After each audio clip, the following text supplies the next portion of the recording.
Okay. Let's go to the Lord. Heavenly Father, we thank you for this time. Father, we thank you for bringing Concetta with us. We thank you for her reaching out. Father, let's take this time, Father, and let's reach a soul. Father, let's save somebody. Let's bring somebody to recovery. Let's save souls all around the world, Father, and with your power, with your grace, we can do that. Father, I ask that you sit with Rob and I as we work through this interview with Concetta, that she is able to open up and help somebody. Father, we ask that you sit with Concetta and you sit with her and you help her open her heart, pour out everything she needs to, and be as honest as possible. Father, we say these in your name. Amen. Amen. Let's go to work.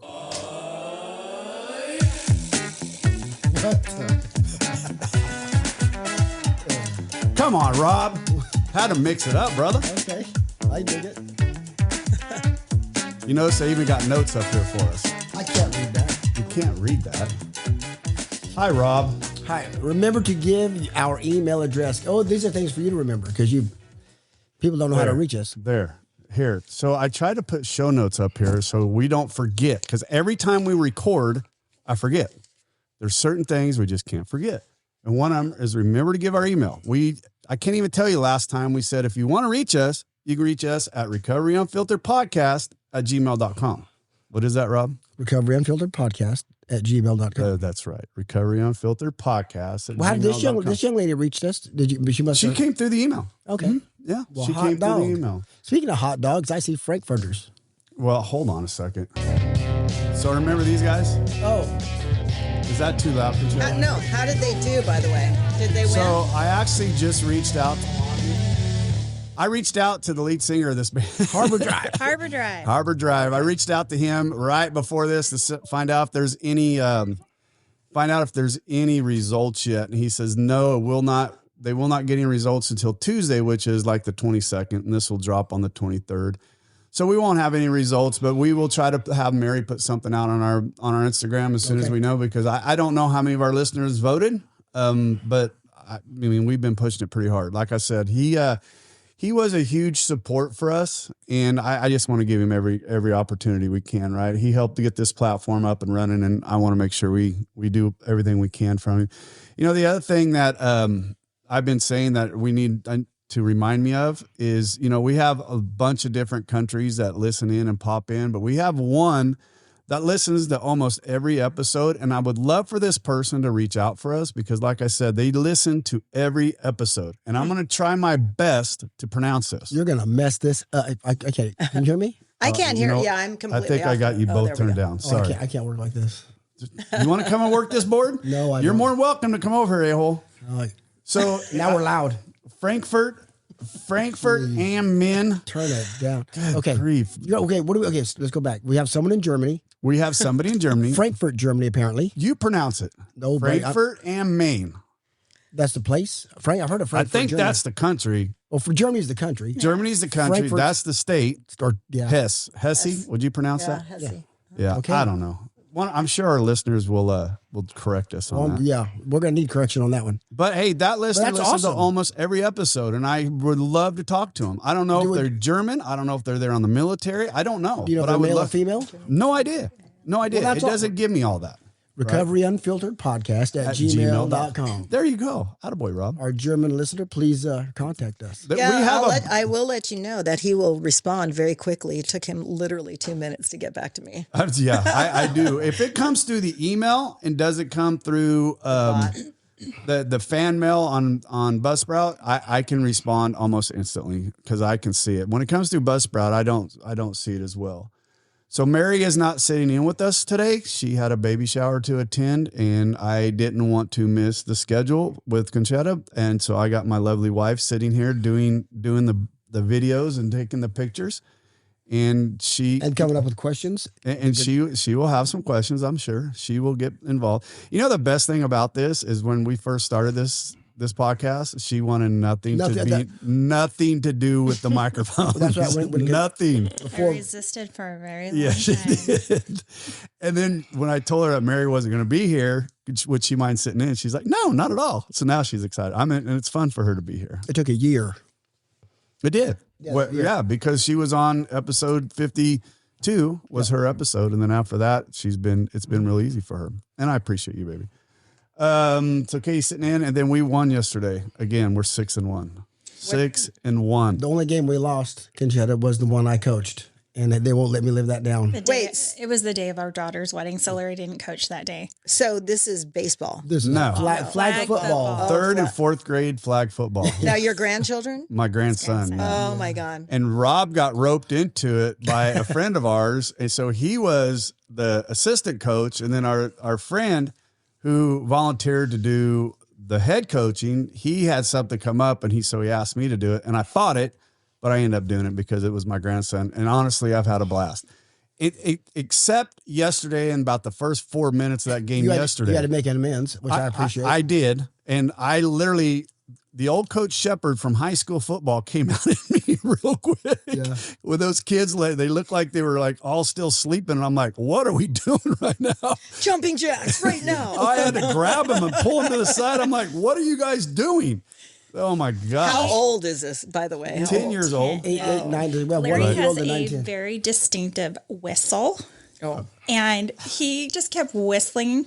Is he like this way? Whistle? No, just Oh no, I can whistle right from my teeth. yes, Oh, and it's loud. super loud. It's super loud. But our youngest and her husband had come to the game yesterday. They'd come back from their honeymoon, and he was whistling, and she looked at me. She said, "I have PTSD from that whistle." Oh my God. That is a riot. Well, and this is put on by my church. That's how I used to wake them up. The flag football league. So we pray before, they pray after, and all that stuff. And you've got him coaching. So it's like you got a bunch of youth Christian boys that like playing flag football. That's beautiful. For sure. And it was one of those things. It really is a good league. We've sat at baseball games that have been horrible. The parents are horrible, but everybody's happy to be there. Everybody's supportive. You could just tell It's a lot of fun. It's a lot of fun. The morale, I guess you would say, of it is on that different level. Well, my grandson is he's 3 and he's in his first T-ball, thing where nobody knows. Cute. I mean, the parents, like my son-in-law is like on the base with him and, they're hitting. And I'm like, how was he yesterday? He threw off his glove. He's not paying attention. He's running around. I'm like, okay. That's a lot of fun though. Yeah. That is a ton of fun. We were just in Disneyland last week for 3 days, and that was a lot of fun for his 3rd birthday. So, my favorite place. Cool. Yeah, we're going to go back. So, and then I got some other news. So before we get into this is I've been doing a lot of research on going to video, right? I've been doing a lot of research and I've been hesitating because the equipment, I want to make sure it's right.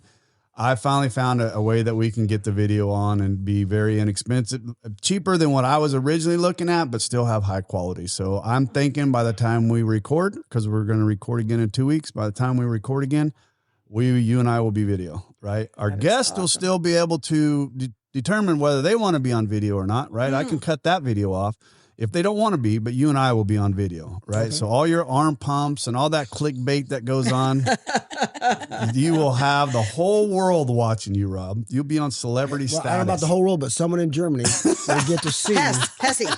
Yeah. Hesse will.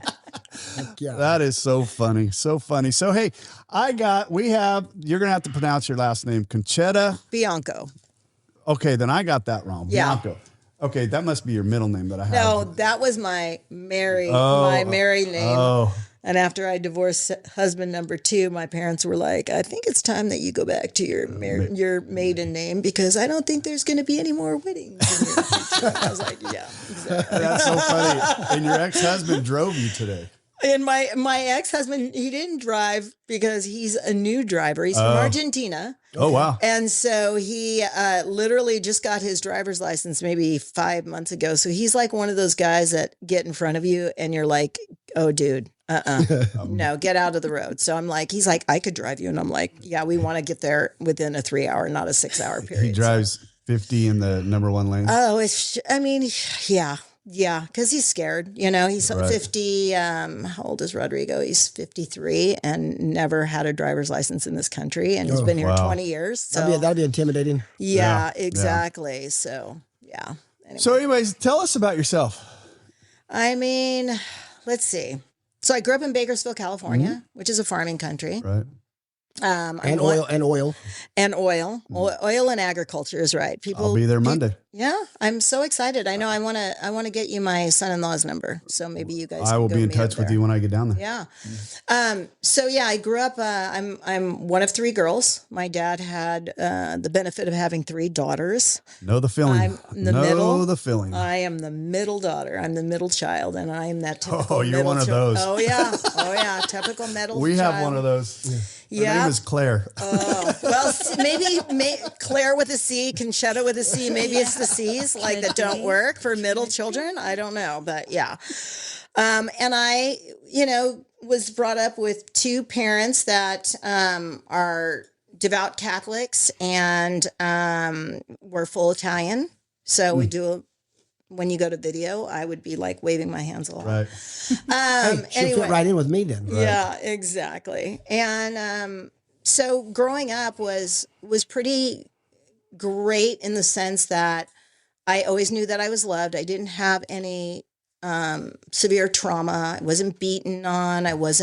But my parents have their own set of issues, which is like control. Like, my dad's a workaholic. Uh-huh.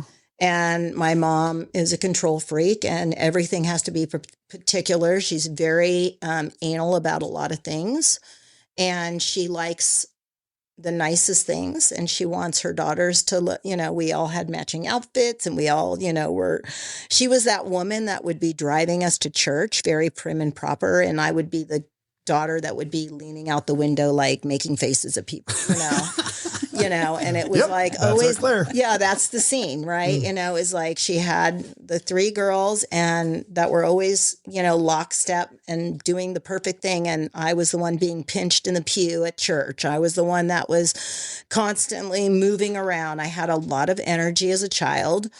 My mom used to tell a story about how like I was, she had a friend that would pick at a certain age would pick us girls up to take us out for the afternoon. And she brought me back and she was all disheveled. Like she had, looked like a wreck. This woman that is normally every hair is in place and, completely disheveled, and said, never again. I was like under the racks of clothes, moving the racks around, swinging everything. And from the time that I was little, I just had that restless, irritable, and discontent,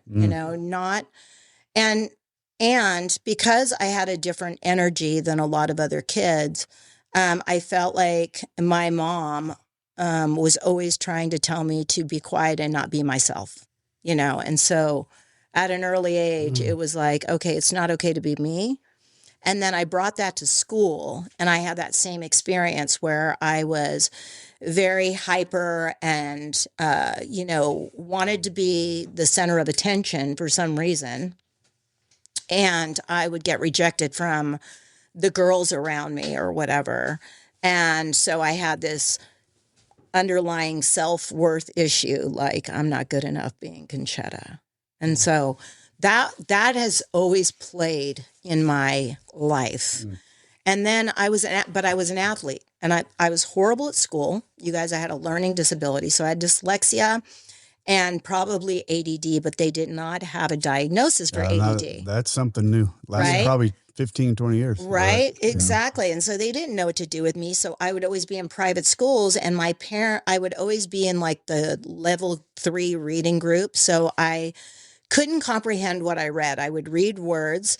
I would get thrown off by a word that didn't make sense, and then I lost anything that I had read before.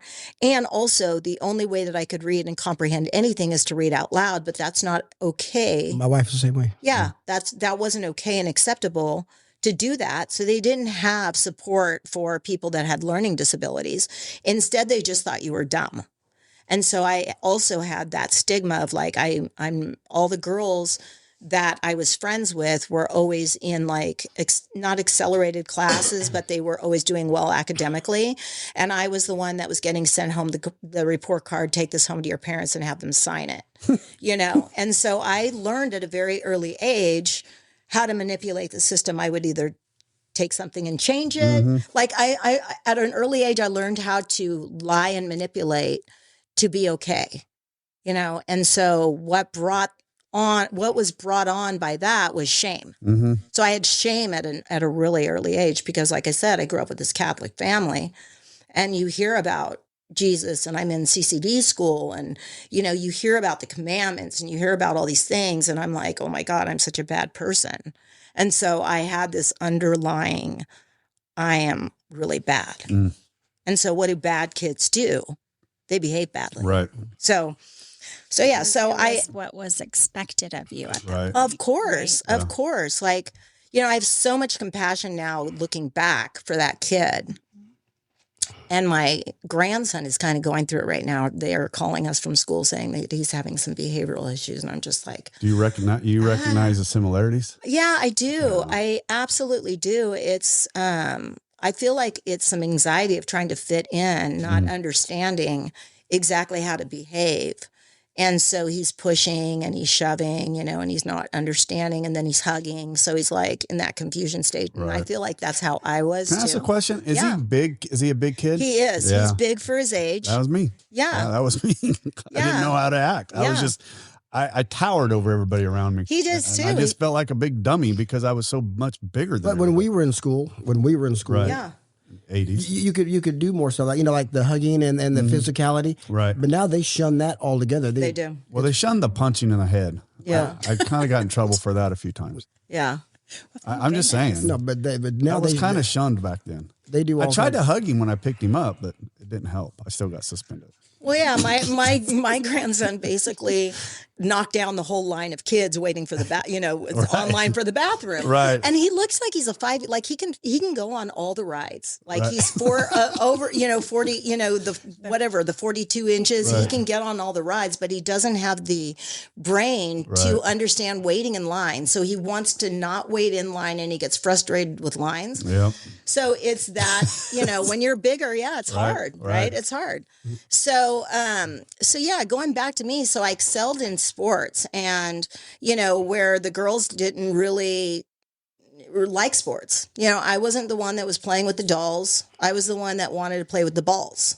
And I'm not talking about. Man, I had a lot of comebacks for that one. I know. I was like cringing thinking of that. Thank you for cutting him off, because I was like, this is not good. This is not good. Yeah. When Larry and I are both athletes, what's your sport of choice? So I did everything. So I basically started out with volleyball, tennis, softball, basketball. I did them all, and I ran track. What's and then your I favorite? skied. My favorite was volleyball, which is funny because I was short, right? But I was a setter, and I'm a scrapper. So I'll die for everything. Same with tennis. Like tennis was my best sport, the sport that I excelled at the most. And I didn't like it because I grew up playing in country club tournaments, and I would kick everybody's butt. Pardon my French. I was always undefeated. But it was something I was naturally great at, but it wasn't something that I loved doing. Like I loved playing softball. I loved all the things of boys sports. I mean, that's what I got for Christmas one year. It was like every type of ball that you can think of, and then a set of skis, and I'd been skiing since I was 5 too. So I'm one of those kids that grew up on skis, but, yeah, so I excelled at sports, and so therefore I had more guy friends than anything. Yep. And I didn't have. It wasn't that of course we have crushes on guys or whatever, but it wasn't that way. It was more like that's who I gelled with. Right. Better. Our youngest was that way. Yeah. She got along with the guys, but way better than she did with the girls. Yeah. I always had guy friends. Like even in high school, like they would all get drunk or whatever, and afterwards they would come over, and my mom and I would make them food at nighttime, and we would all hang out. Can you imagine that food? Oh yeah. Can you imagine? It was fun, and so I just always got along with guys. But yeah, but what happened was academically, you cannot play sports if your academics are not up. Right. And I had a very, very difficult time, especially when I got into high school, of like, oh my God, like, how am I going to do this? And how am I going to master keeping my grades up to a 2.0 and be able to play sports, which is where I feel comfortable. And so it was all about manipulation and cheating. I cheated on everything. I flirted with the guys. I learned how to get the homework. I learned how to get the can you move over so I can see your test so I can copy it? Because I couldn't, like, I literally tried to read the assignment and understand what that assignment was, but I absolutely could not. I would read something and I would not understand or comprehend anything. So then it was like, why waste my time doing that? So I just learned how to navigate a world of manipulation and lying. And, you know, I remember my sophomore year, one of my teachers caught it and invited my parents into the office and said, your daughter has a reading level of a 7th grader. And it probably wasn't even that high. I think she was being nice. Generous. That was being generous. Yeah. So I, you know, again, shame, guilt, the whole thing. And through that, growing up also, I think managing my ADD, the thing that I was addicted to was sugar. So I was self-medicating my ADD, right? They give kids Ritalin, right? I was doing it with sugar. And my mother and you noticed that's what it was doing? Was calming you down? I mean, I don't think so. Oh. I just was, it was something that I was addicted to. Like, Gotcha. So my mother was such a health nut. My mother is so anal. I'd be the one that is literally getting raisins in my lunch when everybody else around me has ding dongs. You were that mom. I was that mom. And this is way back when. Right. This is before anybody should have. Before the allergy stuff. No, just before anybody had awareness of not to give your kids sugar. My mother comes from New York. My parents were born in New York. And so my mother was into fashion and looking good and being thin and did not want fat children and didn't want unhealthy children. And I was built, so my mother is very elegant and thin. If you think of like, oh my God, what's her name in Breakfast at Tiffany's? Audrey Hepburn. Audrey Hepburn. My mother is a vision like Audrey Hepburn. Yes, absolutely stunning. Very thin. And my dad is a bigger man. And so she and all his family was bigger. And so my mother thought that I favored him body-wise. And so she was always constantly worried about me. So no junk food? No. Well, no junk food in her home period, but no junk food for me, for sure. Sure. And so when I was in grade school, I came home and I started crying because the boys were calling me bubble butt. And, you know, and I was like, you know, everybody's teasing me. And so this was in 7th grade. And so she's like, okay, well, we're not going to have that. So she had me I had a gym membership and I was being weighed. And I was like, okay, if you don't want to. She was weighing you? Yeah. Like on a daily or weekly? No, on a daily. On a daily, because she thought that I was going to get ridiculed. And so in her mind, she had a heavy mother. She did not want that for her child. She didn't want that, like. But she's already going to give you a body. Just more, yeah. Just by what she was doing. But she didn't. But in her mind, she's doing the right thing. In her mind, she didn't know any other way. Right. She was a control freak, like I said. So she expected. Is she still that way? Love my mom, 88. Oh my God. You might as well just said yes. Yeah. I mean, that answer was. I love yes. her, but yes, absolutely. Right. I mean, I guess it's something you can't. Well, she has never. Let me tell you something. My parents, neither one of them have I seen drunk. I've never seen my mother. My mother will have a glass of wine and like this much is gone, you know, and she's Italian and she doesn't overeat. She exercises. She works with the tree. She is very, very disciplined, very controlled. Every single thing. She's never smoked a cigarette, never taken a drug. My dad's never taken drugs. You know, they just don't understand it. Mm-hmm. Right. And so they have this daughter that is like, oh my God. And I am literally stealing change, money, or whatever. And I'm riding my bike to 7-Eleven to get candy. And so I'm doing that behavior. Because you damn sure can't trade raisins for ho-hos. No. Well, I mean, I got in trouble for that too, guys. So I was at school and I had this kid and we'll say slow because Larry and I think we talked one day and you said you can't use that word anymore. I can't. No, I got Katie's cousin. She calls me every time and goes, Larry, you said retard again. Yeah. What's it? Yeah. What? You said it again. Retard means it's just set back. Yeah. That's just what that means. It's actually an automotive term. That's right. What you do to a motor. Yeah. Now, if I'd have finished the whole word, then it would not have been good. Or add an ED to it? Yes. Don't do that. But I just said retard. Okay, good. Well, I had one of those slower kids. You know, and it was slower than me. My mother would say, baby, when I'd come home and I'd be complaining about one of those kids, and baby, he's touched. He's touched. That's He's touched. so cute. So that's what she would say. He's touched. He's special. Yeah. Yeah. So he's touched. My guy was, so sweet, but he was very, very slow. And he was, in those days, that's what they called him, and so he would always have the ding dong. And so when they had open house, my mom comes and, Mrs. Armstrong tells my mom, "Oh, your daughter's so cute. She trades her raisins for my Sean's ding dongs every day." Wow, that sounded bad too. Yeah, I know. Good grief, Larry. Oh my God, Larry, you're such a riot. But as it's exiting my mouth, I'm thinking, this is Larry is going to take this. Hey, but hold on. Oh my child. God. I know. Can we have an aside real quick? When it talks about the hostess, right? Mm-hmm. The ding dong should be called the ho-ho, and the ho-ho should be called the ding dong because of the shape. That's right? That's true.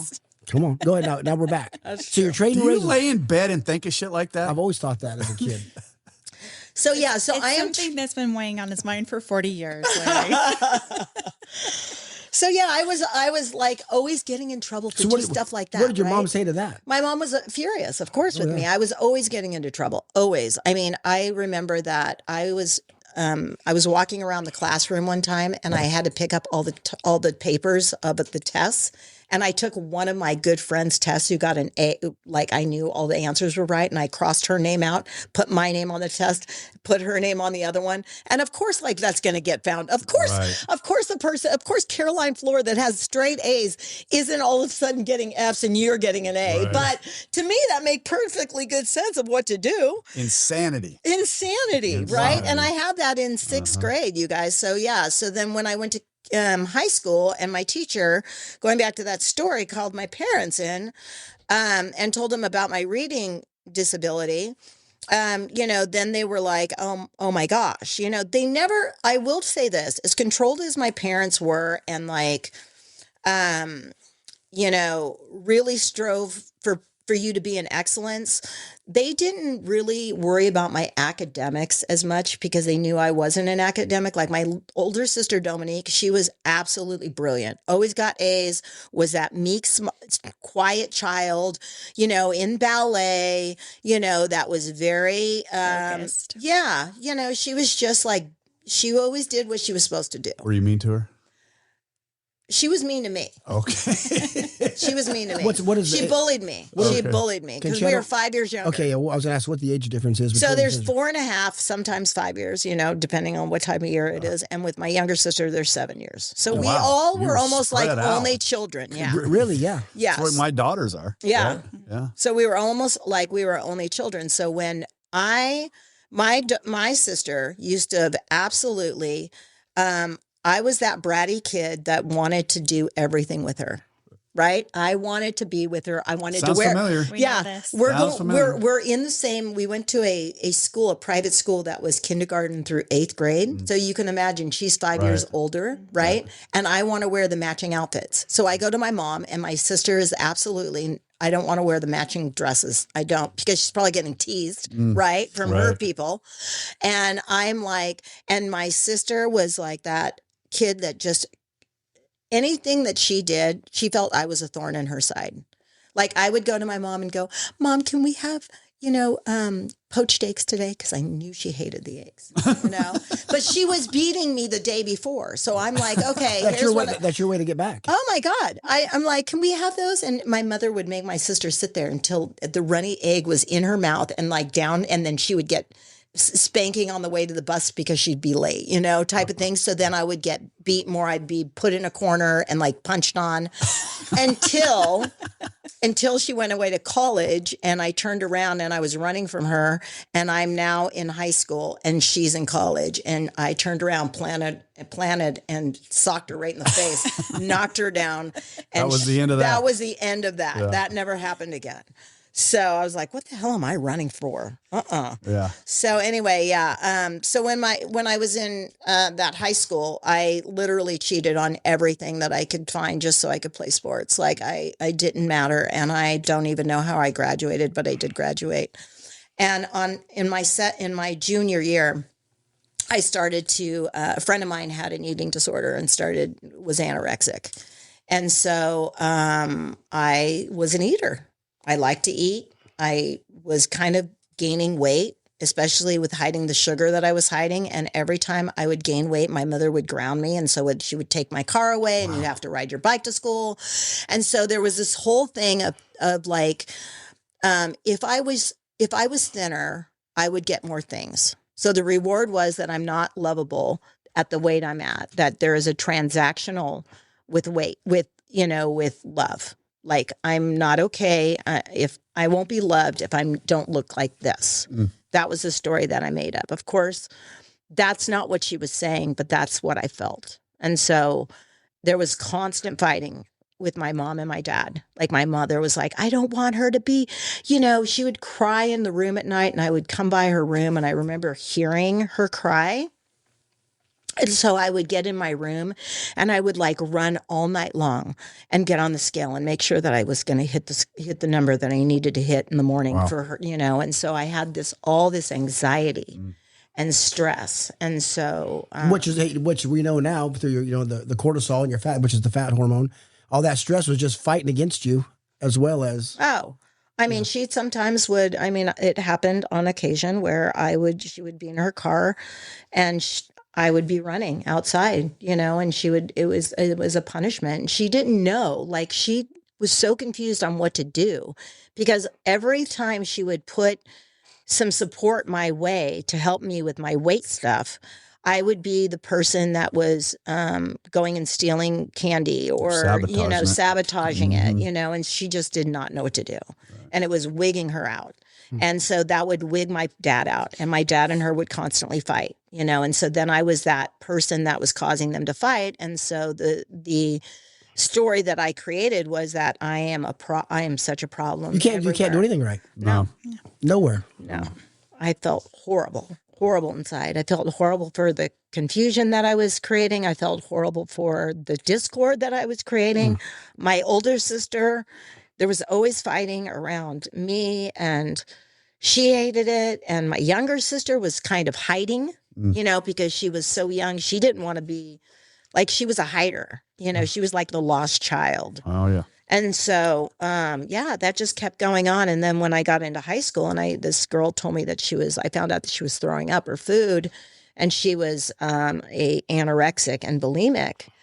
I'm like, okay, I was at that time in high school when I was a junior. I was a cheerleader. It was the heaviest I would ever be in my life. Okay, now let me ask you, the heaviest you've ever been, Yeah. which you're tiny. Yeah.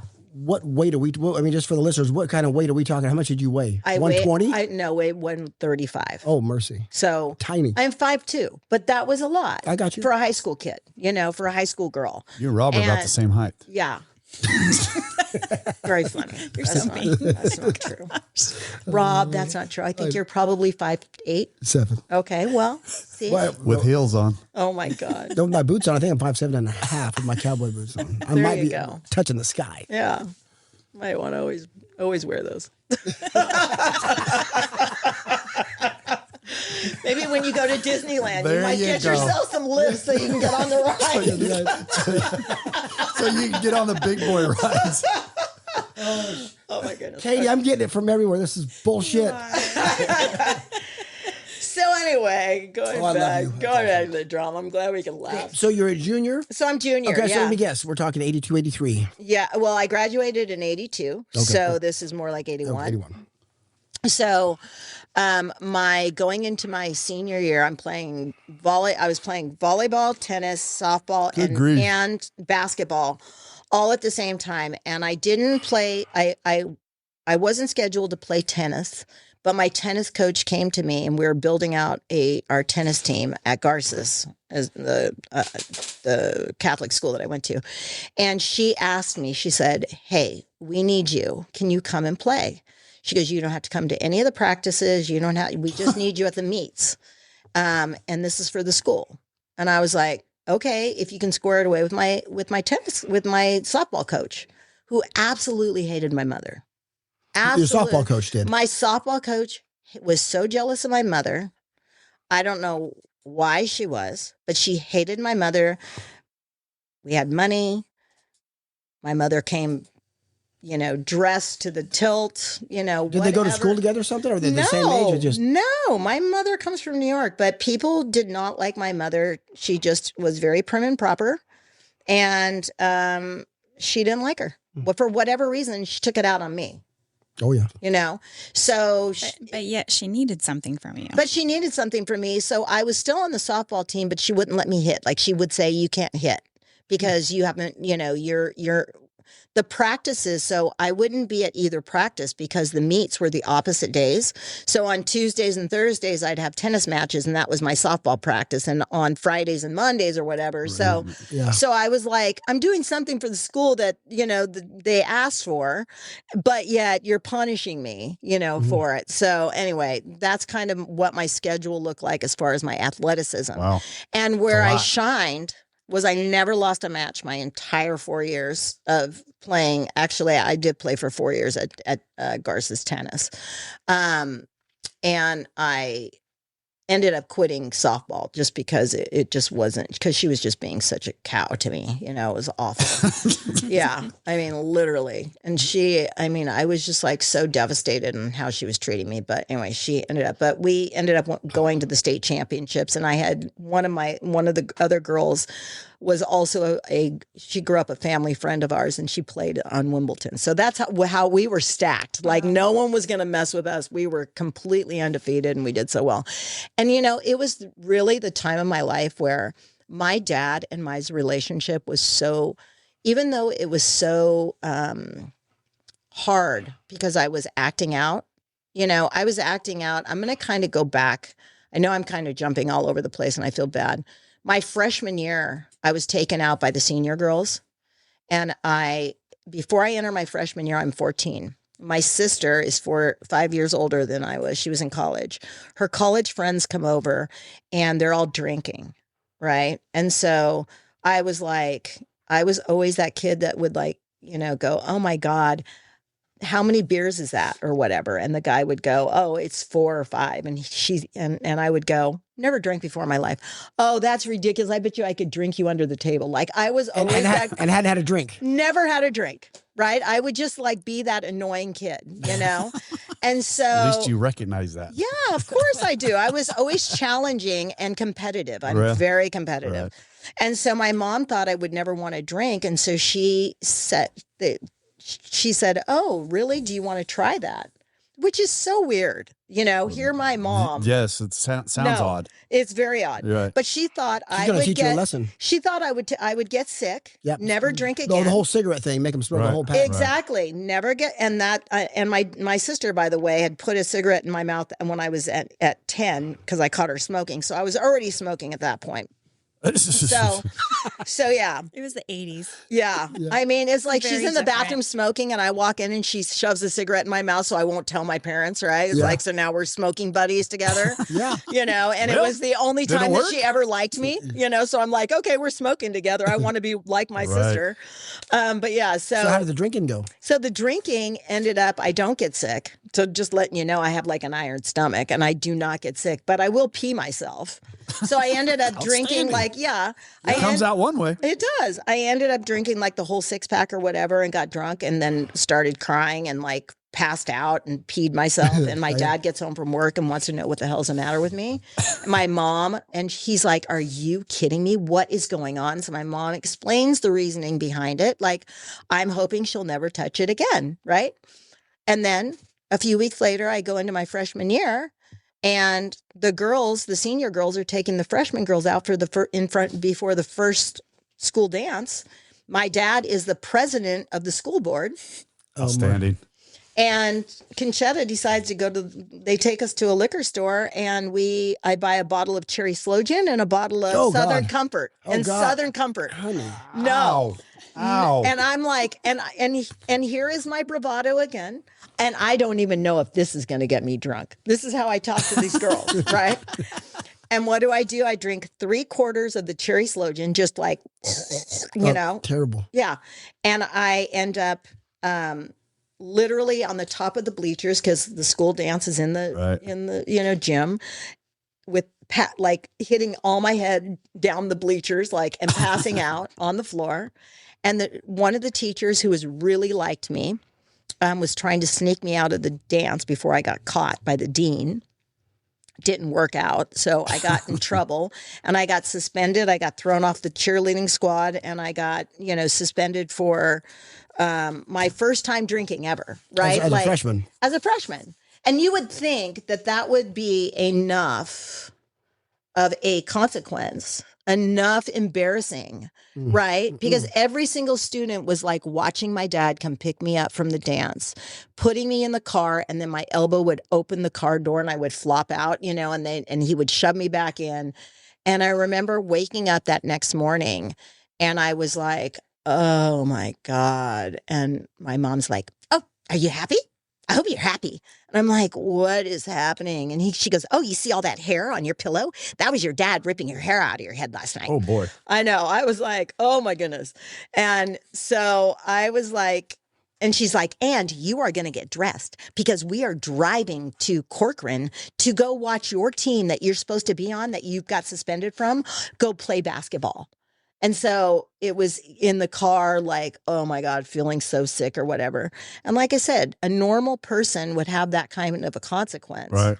But it was a badge of honor for me. People were talking about me. Right. Right. It was any like, what's it called? Any like, attention is better than no attention at all. Good or bad. Right. And that's where I lived because, I had that self-worth and self-esteem that was just horrible for me. At least you're being seen. No, I'm like, okay, well, people are talking about me. At least somebody is saying something. And if I want to be labeled as crazy and fun, right, then that's okay. I'll sit there. So that's kind of where I sat the rest of and then I go to my junior year and, I'm heavier.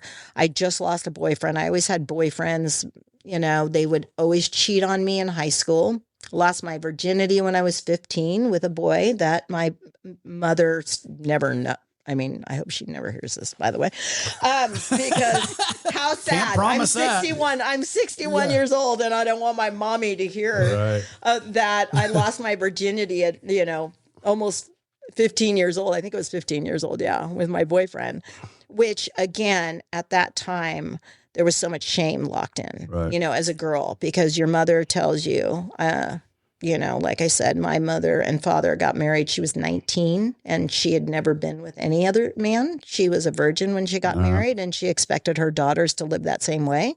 And anybody else, if you, like any girls that were in high school with me that had multiple sexual partners or was sampling other, whatever it was that they were doing, my mother would not let me hang out with those girls because bad influence. my God, no, oh my God, bad influence, horrible, horrible. You can guilty by association, of course, and Katie has said that once or twice, or 10 times, and so I was, I was always controlled. You can hang out with this group, you can't hang out with this, like you can do this, you can do that, and my mother was always on me, and literally, she knew exactly where I was going, what I was doing. I mean, I couldn't spend the night over anybody's house because she didn't know how those parents operated. I don't know if they drink. I don't know if they do drugs. Your father and I don't do those behaviors. If you want people to come over and spend the night at our house, that's fine, but you're not allowed to go after. So it was all these rules and regulations that I was embarrassed by. Like, why does everybody else get to do these things and I don't get to do them? Right. Was your older sister allowed to do a lot of stuff? No. She was. So she had the same rules that you had. She had the same rules that I had. And your younger sister at the time was just, so your mom didn't sway one way or the other. It was the same for all three of you. There were certain things, the rules were still the rules. I expect you to be a virgin. I expect you not to, lie, steal, cheat, She's whatever, old school. all She's those things. Yeah. But, and I think with my younger sister being 7 years younger than I was, then got a lot away with a little bit more. Because your parents were older by that time. Yeah, they were older. My mom was 33 years old when she got pregnant. She got tired of fighting because of you.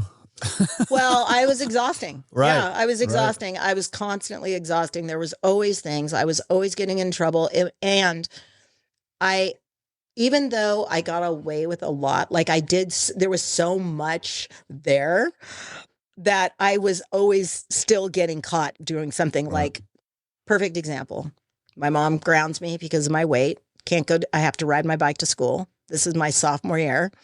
The junior girls are coming by in a truck to pick me up.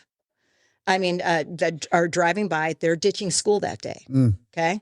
So they go, hey, do you want to come and ditch school? And I'm like, well, I'm riding my bike to school. You know, I can't. And they're like, that's okay. We can put your we can put your bike in the back of the car. You can be my mom. I'll be your mom. Like, you know, we'll call in each other's moms. And I'm like, oh, okay. Sounds great. And I've always been that person that wants to be liked by everybody. I'm a people pleaser. Right. So I'm like, okay, sounds great. So these girls do that. They stick the bike in the back of the car. And we go out and we're doing all sorts of stuff, like stupid stuff. We're just going shopping and we're going into places. We called the phones, blah, blah, blah.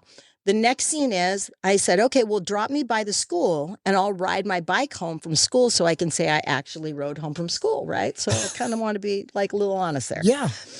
So I get on my bicycle and I'm riding. Technically, she's right. But I could see this thing's going to end not good. Oh my God. What do you think? Come on. So anyway, so I'm riding my bike home and all of a sudden the football players who are supposed to be at practice, like they pull up next to me, about a group of them. There's like 6 of them in a truck.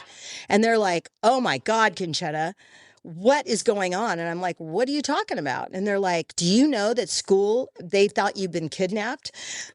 No, that I've been kidnapped and that, no. So they go, get your butt in the truck. So they put my bike in the car and they take me home. And now my dad's home from work. And if my dad's home from work, that's not a good sign. And the cops are at my house. Oh boy. Yeah. And so literally my mother was working, volunteering in the cafeteria that day. And the teachers came in and go, oh my God, Concetta's sick today. Concetta's sick today? What do you mean? So I'm saying anything I did, I always got caught. Like I am such a bad, like. You got to do your homework first. I mean, come on. I was just like, whatever. Anyway, but that's kind of how my whole life went. And that's why my mom literally had a stick. Right. You know? Yeah, because she was like so like frustrated and didn't know what to do. She just didn't know what to do. And then here comes an eating disorder. So I end up on my junior year. I'm really heavy. Broke up. My boyfriend broke up with me, is dating one of the younger, cute little tiny girls. And that summer, I decide that I'm going to throw every single thing up that I eat. And I literally come back to school my senior year like at 110. So I went from 135 all the way down, right? My mom was elated. She was like, whatever you want, we're going shopping. We're going to Beverly Hills. Let's go. Let's get you a new wardrobe. You know, she didn't like the fact that my boyfriend is dating this person. I'm going to make sure that you look your best and blah, blah, blah. Very competitive. And so then I go through my senior year and I've got all this attention from all these different guys, from all these different high schools. And I have new boyfriends and all this other stuff. And my mom, like I said, is super happy with me and life is good. Well, some friends of mine hear me throwing up in the locker rooms. And they go and they tell my mom. Oh my gosh. So now my mom is on one. My mom is on one too. Did you want to take a drink of that? Go ahead. I'm like, go ahead. Okay. We're not live. I can edit all this out. Oh, great. Yeah. Okay. I do it on purpose to piss him off. Oh, fantastic. So my mom, so basically what happens is my mom is like, starts to research eating disorders. And this is before bulimia even had a name. This is like right in the height of Karen Carpenter dying, right? So my mom gets on the phone, and because we didn't have internet back then, I don't think so. No. We did not have internet. So my mom finds out some therapist, I go to a couple local ones and they're just Looney Tunes. They're just such idiots. I'm telling you right now, I went to a psychiatrist and she's asking me why I do it. And I'm like, Isn't that why I'm here? That's exactly right. I'm like, really? I'm like, dude, are you serious? I was like, and all I did was manipulate because I was not allowing my mom to now take something else from me. First of all, you're telling me that I have to be a certain weight. I make that weight. Now you're telling me I got to do it. Now you're telling me that I can't have this behavior that allows me to be that weight that keeps you happy. Right. And this is something that you could control. Well, absolutely. And, you know, and at this time, by the way, I am also in the grips of drinking every single weekend. I was just getting ready to ask you, where was that lady? Yeah. And you know what? I could drink all the guys under the table because guess what? I would go and throw it up and come back and drink more. And like we would literally, I'm that competitive person. So I'm like, shots, let's do 25. I'm like, let's do 25 of them. They can't figure out why they're all plastered. And I'm like still going, go ahead. Okay, I'll be right back. Bye. You know, come back. Yeah. And powdered accelerants helped with that. Were you on any drugs Not at yet. this time? Not yet. Oh boy, that comes later.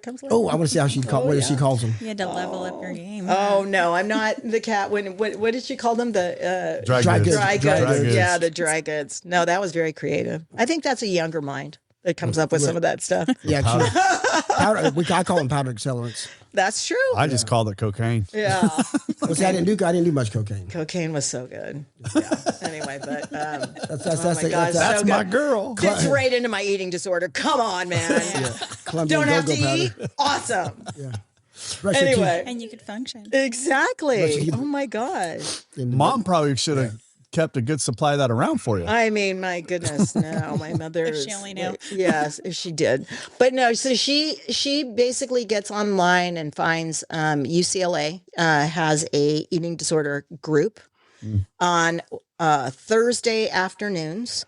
They're like 5 or 6 p.m. on a Thursday, and my mom literally drives us from Bakersfield to UCLA every single week. Wow. And as she's driving me, you said us, just you and her, or me and her. Okay, me and her. She gets me a very expensive therapist in Beverly Hills that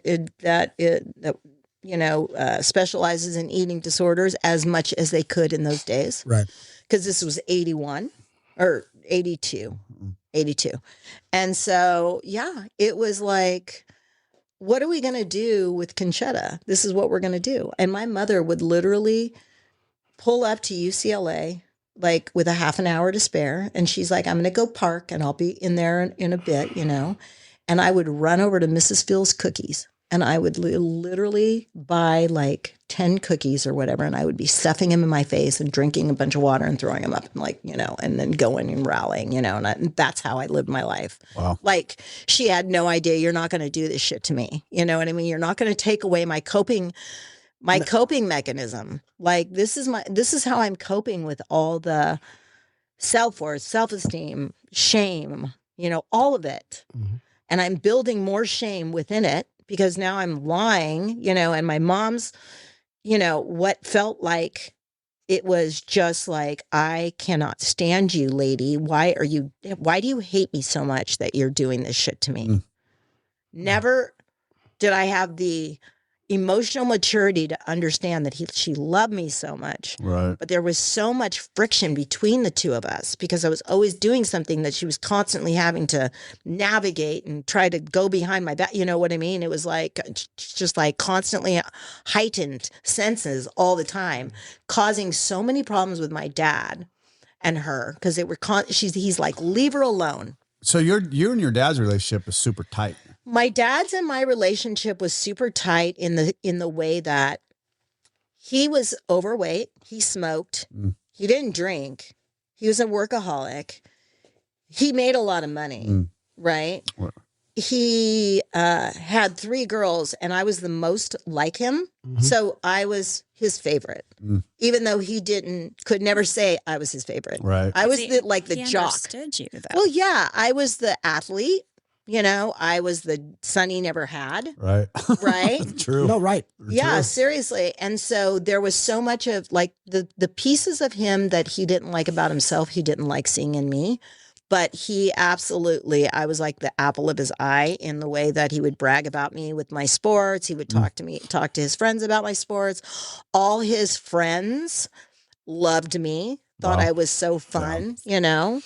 And so I had that relationship with him, and then I would have these him and my mom's relationship would be frictioned because of how she was managing me that he didn't like. Right. And he thought she created this whole thing because if you hadn't started her drinking, look at, she likes this stuff. I was waiting for that to come up. Yeah. Right. So, and my dad was also a gambler. You know, he liked to play cards. And my mother was that person that would have dinner on at 6 p.m. and you better be home. I don't care what's going on. You better be home at 6 p.m. I don't mean to jump ahead of this story, but I just need to ask this question. Is she still like that? She is. Okay. I'm sure we'll go into it more, but that's just. She But is. do you think that's too, maybe the period of time in which I she was was gonna raised ask that. And the and her ethnicity. her ethnicity, Portuguese, that Italian. Italian. I mean, because when I correct me if I'm wrong, when you go out into well, this is what I was told. When I go out into the world, you know, you are your own person, but you carry my name, son. no.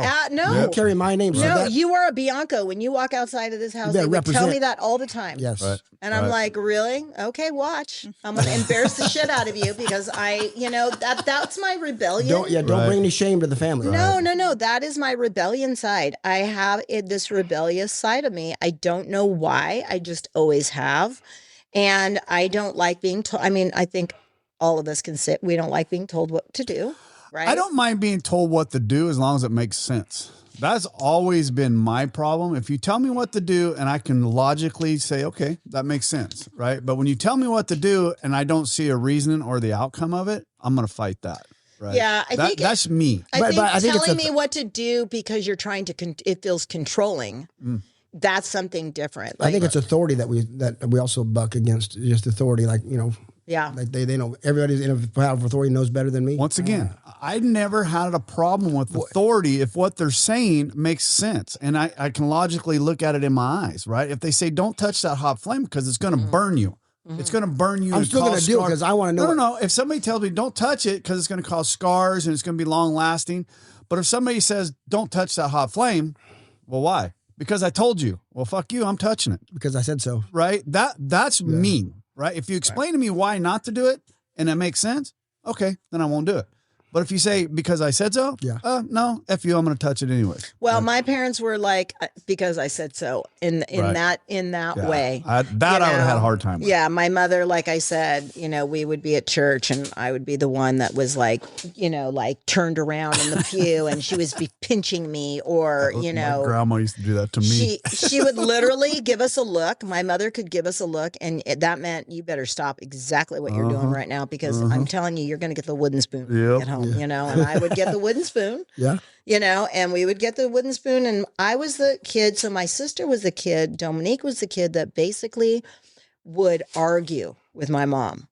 She would argue and they would get into the worst yelling and screaming fits, right? As she got older, not as a young child, but as she got older. Me, I saw that and I was like, okay, I'm going to do what I want anyway, but I'm going to yes you. And I'm going to smile at you and say, yes, mommy. You're gonna manipulate her in a different way. Oh, absolutely. That's funny. I'm the fake, the mask. I got the mask on. Hi, mommy. How are you? No, absolutely. She finally got the mask. She understood the mask later on, but yeah. So she would drive me down to UCLA and go through the groups and that whole thing. And that, was, I was manipulating everybody. I was lying to everybody. I was telling everybody I was doing better. But my mom, literally, I'm talking about I could not go to the bathroom after I ate a meal. I was not allowed to go to the bathroom by myself. Like it was so much. I was literally wanting to die. How long did that last? A long time because I didn't have the grades to get into college. Right. But my another boyfriend cheated on me and I was devastated. I was going to Cal State Bakersfield. I actually got in there and I was playing on the tennis team. I was going to say, you should have been able to get. Yeah. I got into got into Cal State Bakersfield. I couldn't get into if I had the same grades then that and tried to get in now. No, their standards are a little higher. Stricter now. Yeah, their standards are higher. But in those days, I got into Cal State Bakersfield. And then my boyfriend cheated on me. And anytime a boyfriend would cheat on me or do something to me, now let me be very clear. I was never available for any of my boyfriends because I had so much shit going on in my own life that if I can honestly say that now, like looking back, I was like, I was actually never available for them. Yeah. You know, I was almost like they were cheating on me with another person, but I was cheating on them with food. I was cheating on them with sports. I was cheating on them with flirting with other boys to get validation. I was causing a lot of problems between boys fighting over me. Like I would be the one at the party where the guys are going at it. And I was like, smiling. Oh, no, get out of here. You know, trying to pull them off. And I got punched in the face one time. But yeah, it was like, whatever attention I could get, I loved, you know. I had a Mercedes when I was 16 years old. My dad gave us this car. It was a hand-me-down for my mom. And he put us in it because it was the strongest car on the road, right? Safe. He's like, you know, safe car, right? He didn't want to get rid of the car. So he's like, okay. So my mom went from my older sister to me. And I had this car. And when I graduated from high school, I wanted to go on a trip with my friends. My parents wouldn't let me. They were all going to Hawaii or something. And my parents were like, you could go to Europe, like something educational, but you're not going to Hawaii. And I'm like, nobody was going to Europe. Like, I didn't want to go to Europe. I wanted to go to Hawaii. So I figured if I was at a standstill with them, my parents would give in. 80s were all the big Hawaii thing. Yeah. Everybody graduating. I'm going to guess where this is going. How'd you get to Hawaii? Didn't get to Hawaii. Oh, you didn't? I was going to say she sold the car. No, I didn't get to Hawaii. You know what they did? They paint because I waited so long, I couldn't go to either one. So my dad had my entire car painted and pinstriped, new stereo system put in it. So it made it like a more youthful looking car, right? It was an old sedan. It was a sedan, but it was like a Mack truck. Anyway, I get the car back from the body shop, and I get in the car with all my friends, and we're going to this party out in the boonies. And my dad's like, make sure you put the cover on that car when you get there, you know, because that's a fresh paint job. Right. You know, I am driving out to that party, and I've got two people, one person in the passenger who is a friend of mine that he's been sober like 27 years now, but he was like that guy that he was like me in a male version, but worse, you know, I mean, it was like worse. So he's in my passenger side. We've known each other since we were like 5. We're sitting in the car. I've got two people in the back. We're like listening to radio, and I decide to pass on a 2-lane highway. Coming around a corner. I hit a truck. I was going 70. He was going 70. Not a scratch on me. Have a scar on my knee. That's it. Zip. Because that car was built like a tank. It was built like a tank. And stepping out of that car, that other car, was my boyfriend that just broke up with me. Oh, boy. He was in the passenger side of that truck. Now, what are the odds? Like, so my dad, that was like the started the decline of our relationship. He had a tear for that car. That car got taken to the junkyard, and it was never to be spoken of again. It was totaled. And it was hurtful because it was like the first car that he could afford. My dad has built his business from the ground up. He's gone bankrupt. His company has gone bankrupt. It's like 3 times, and he rebuilt every single time. Right? Lost first loss was like through his company, his family business, through Cesar Chavez. Okay. Cesar Chavez came with like armed men to our house when I was young and to have a meeting with my dad. And they basically went after my dad's company about pesticides. And before he could prove that we didn't have any pesticides, we were bankrupt. You know, he literally threw us into so much litigation. So that was one. And so this car was like the first car that he could afford. That was a nice car for my mom. And so it was like a baby for him. And so when that car got totaled, he was so mad at me. He was so disappointed. And that was like the first. That's worse, being the disappointment. Right, the disappointment. Oh, that was the start. I would take a belt from my dad long before I'd say, you know, he would look at me and say, just that disappointment. Yeah. Right. And my dad, like, we've had some moments. Like, my dad has a standard of how his daughter should live. Yeah. Like, You're not sexually promiscuous. You know, even though I love your spirit, you are still a girl, you know? And so he has this compartment where you are here as a woman and he is here as a man, you know, if that makes sense. No, it does. But I, you know, as a father of two women too, I mean, I don't see that. I don't see a problem with what she just said. I don't, as a, you know, I'm both of my daughters were that, and Katie was the same way. I mean, we raised our daughters exact what you just said your dad was.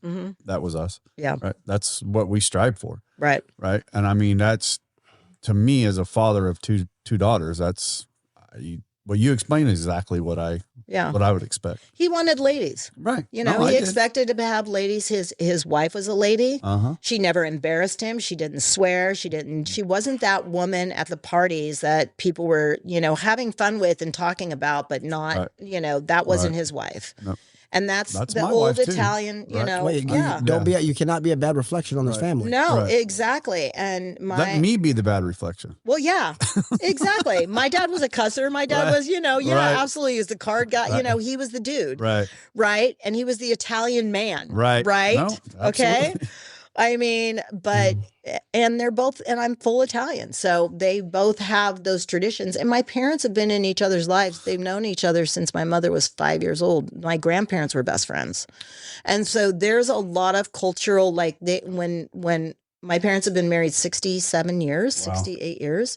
And so they are literally like the same person sometimes, you know, because they've been in each other's lives for so many years. Yeah.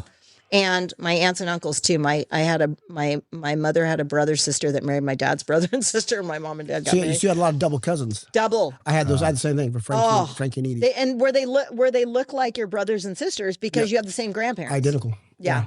And we talk the same. Every time I watch some of our podcasts, like some of the videos Mary sends, it looks like Frankie's talking. I talk the same way he does.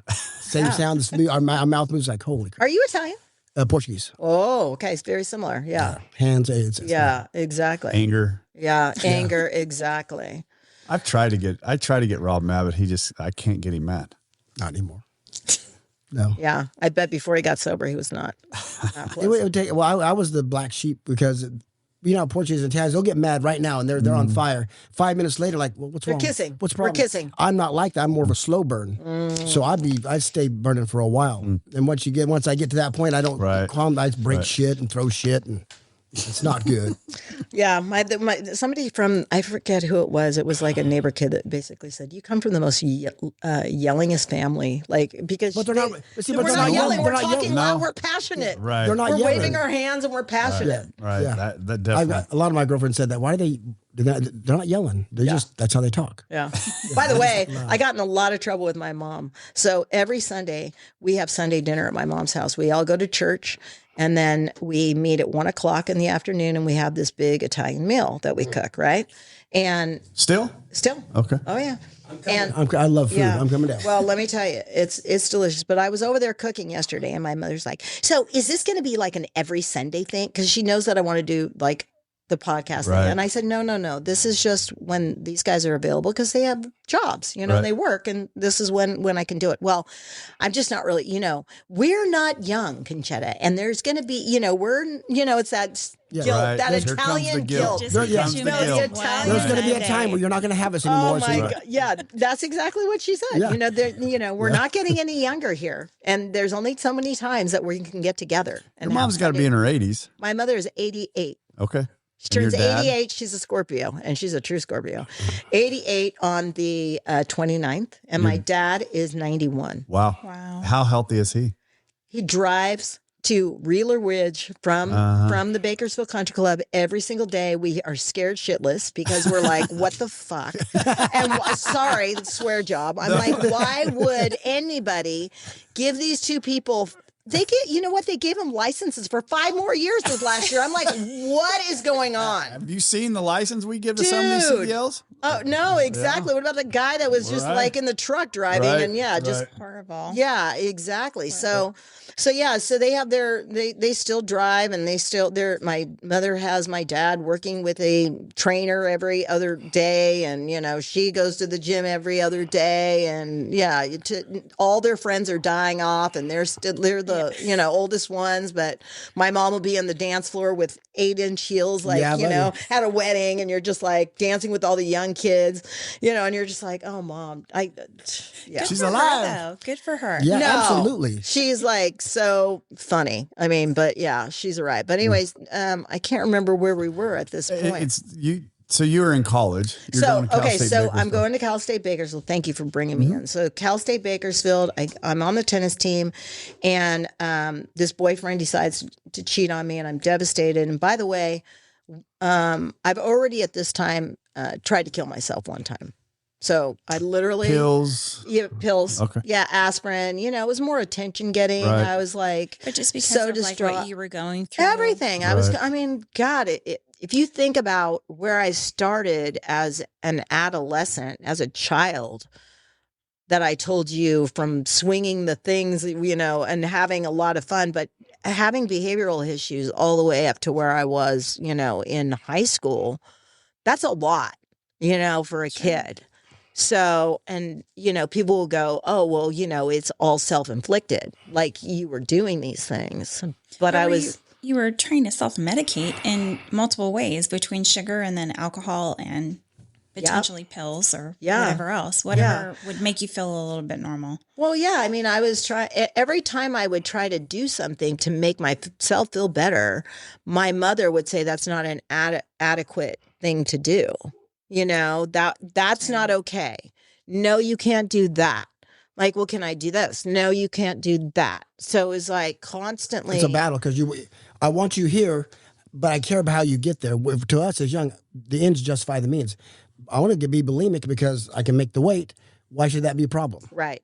Exactly. I just could not handcuffs understand. after handcuffs after handcuffs. Yeah, no one gave me the manual.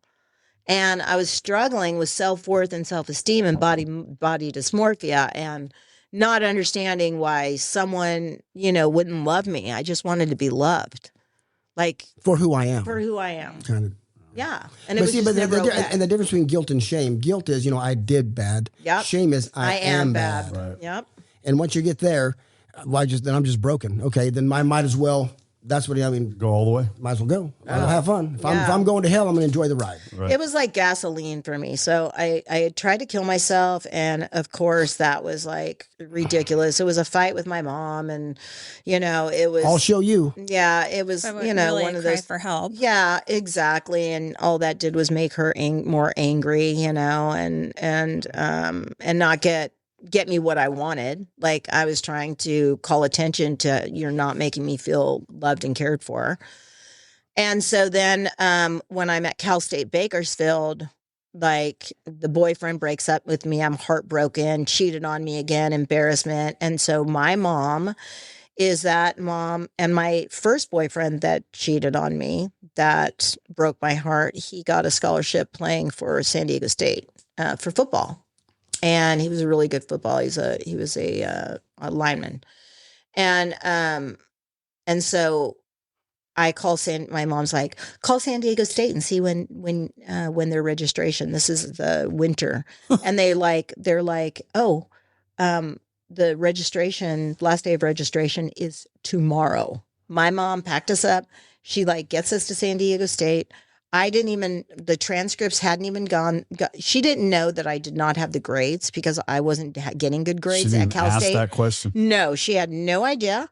She was just like, no one's going to make my daughter look bad in this town, and we're going to get you out, and you're going to be it was more. Is that like a geographical cure? It's a geographical change. Yeah. I was thinking the same thing. Yeah. And so she said, okay, we'll get you to San Diego State. And we will figure out the rest later. So I go into it. I register. I tell them the transcripts are coming. right? Transcripts are coming. The check's in the mail. And the check's in the mail. And in those days, that kind of worked. I don't know how it worked, but it did. Well, because there was no email or fax. They had to believe it's in the mail. It's in the mail. Right. And so I get into the dorms, the athletic dorms and I said, well, maybe I'll walk on and be a tennis player, walk on. So they put me in the athletic dorms. And then my mother made a deal with me that if she did this and got all this done, that I would go and attend an eating disorder group. Like an AA group, but it was an eating disorder group. Like Overeaters Anonymous? No, it wasn't that. It was actually a support group. They didn't have. I don't think they had even OA at those days.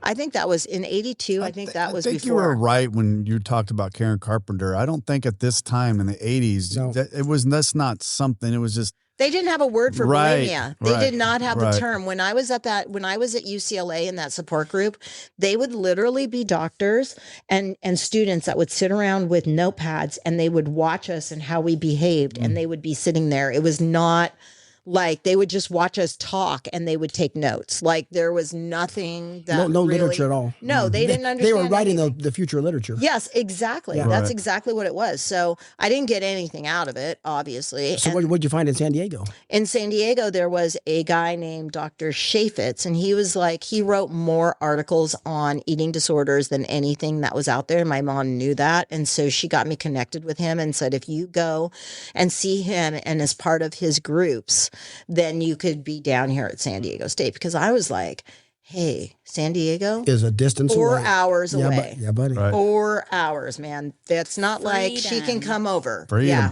Freedom. I was like, I'll do anything. I'll say anything. Whatever it is that you want me to do, I will do it.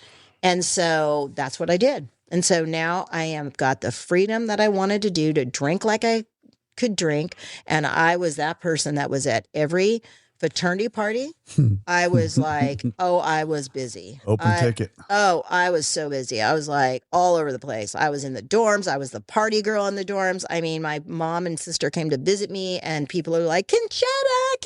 And they're like, my mom's like, are you the town greeter? Like, what is going on? No, I'm the town drunk, Mom. Yeah, exactly. Every single person knows your name. It's kind of crazy. And I'm like, I was either that person, because I have such an unusual name. It was either Consuelo, Contessa, Concetta, Conchita. Like I'd answer to anything. I know they're talking about me. I was so fun last night. I know. Wow. And because I had my eating disorder, I could drink and literally drink anybody under the table. Right?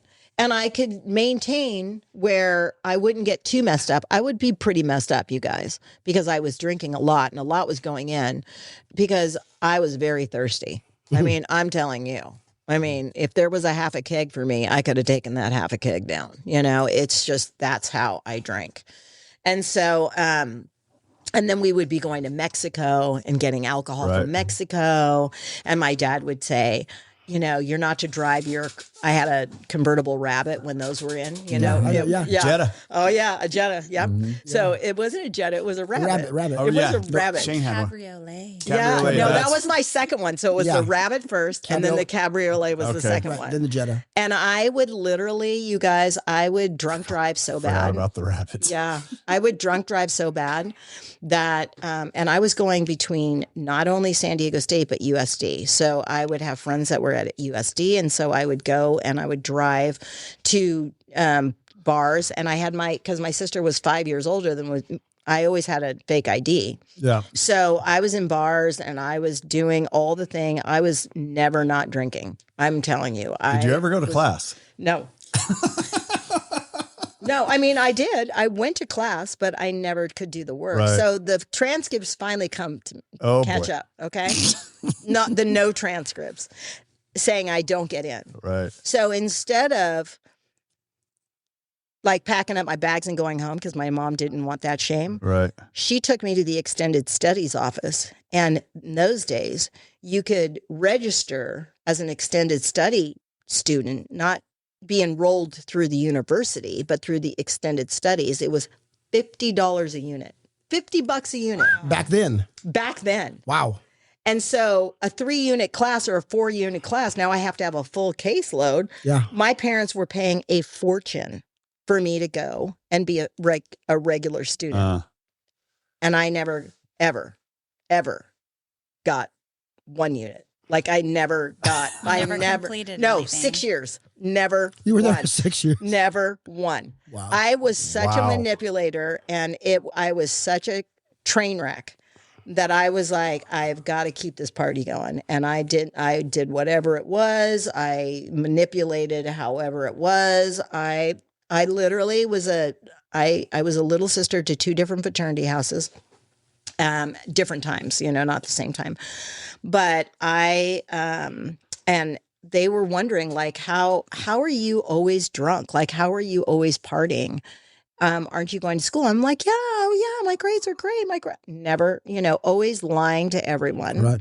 Right. I would show up at campus at the times where everybody was at Monty's Den, which was like the bar on campus. And I would just like show up there. Oh yeah, I've been in class all day, blah, blah, blah, So the first thing that happens to me is I'm really drunk. I'm out of it. And I'm out of money. I literally, because having an eating disorder is very expensive, right?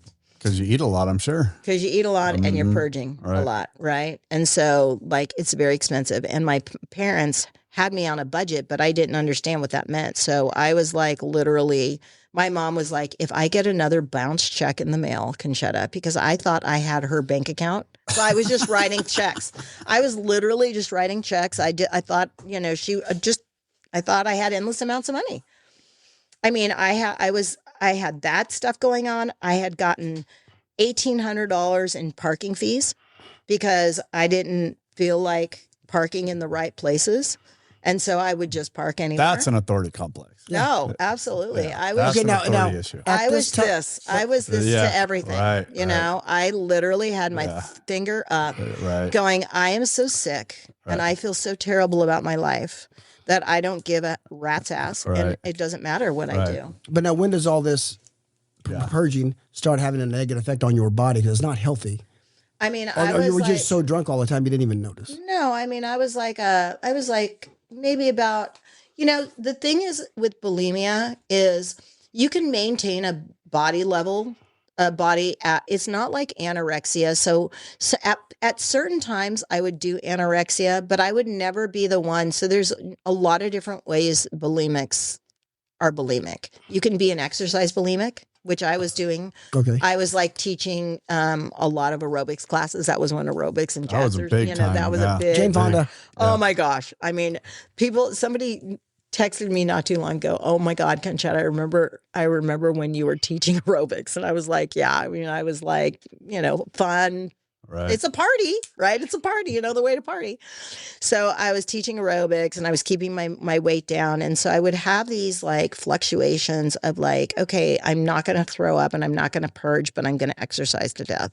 So I would exercise to death or I would restrict, right? So I was restricting. I was either throwing up, I was restricting, whatever it was. But I always needed a lot of money. And my parents were keeping me on a budget. They wanted me on a budget. My mother was kind of getting wise to what was going on. She would see me and she could tell if I was throwing up because my face would expand. Like right here, I'd get puffy and she'd go, I know you're throwing up. And so then I would have to go into another inpatient, not inpatient, but an outpatient treatment. I mean, it was constant. Right. All this managing, is exhausting. She would have me meet her in Beverly Hills and she would look at me and she'd go, something's going on with you. I know, I can see that something's going on with you. Like, how many groups have you been going to? No drugs at this point. This is, and she's not upset with your alcohol at this point. No, she doesn't even know about the alcohol. All right. Because this is just all eating disorder at this point. This is all eating disorder. That's the only thing that she's trying to manage. Right. Okay. Yeah. She doesn't really, as long as my weight is at a certain weight, which is on the low end, then I was okay. It was the appearance. It was the appearance. It was the appearance. She didn't want to be embarrassed. She did not want to be embarrassed, and she wanted to feel like she was controlling something. And so, if I was a little heavier when I was active in my eating disorder, it would show up more in my face, and so she didn't like the way it looked. And so then I'm acting out in my eating disorder. And so she knew. So she got very schooled and in tune with me. It was almost like she was like part of me, you know? Right. If that makes sense. It does. It does. And she was invested in you for sure. She was so invested in Right. me. I was like, can you just invest in someone else, man? Right. Can you just guys and your little can my sister, older sister hated me because I got all the attention. Right.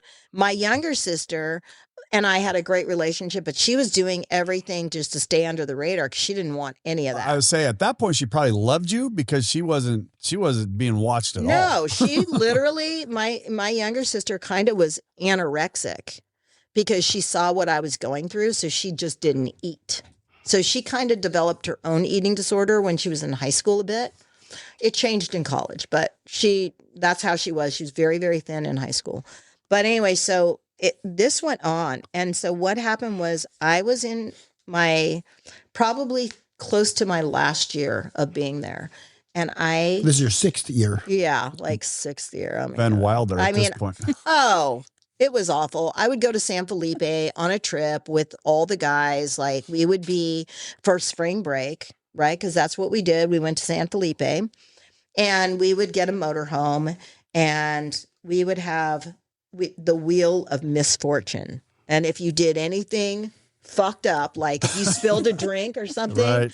Spin the wheel. You have 4 shots of whatever, right. You know? And we would go and you would sit there and you would buy a case of beer and you would be in the hot sun all day long and you would drink that whole case.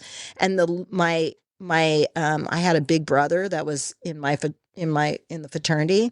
I was his little sister and we came back from that trip and he goes, I don't even want to talk to you. I'm so angry. And I'm like, why? What's wrong? And he's like, you were so annoying.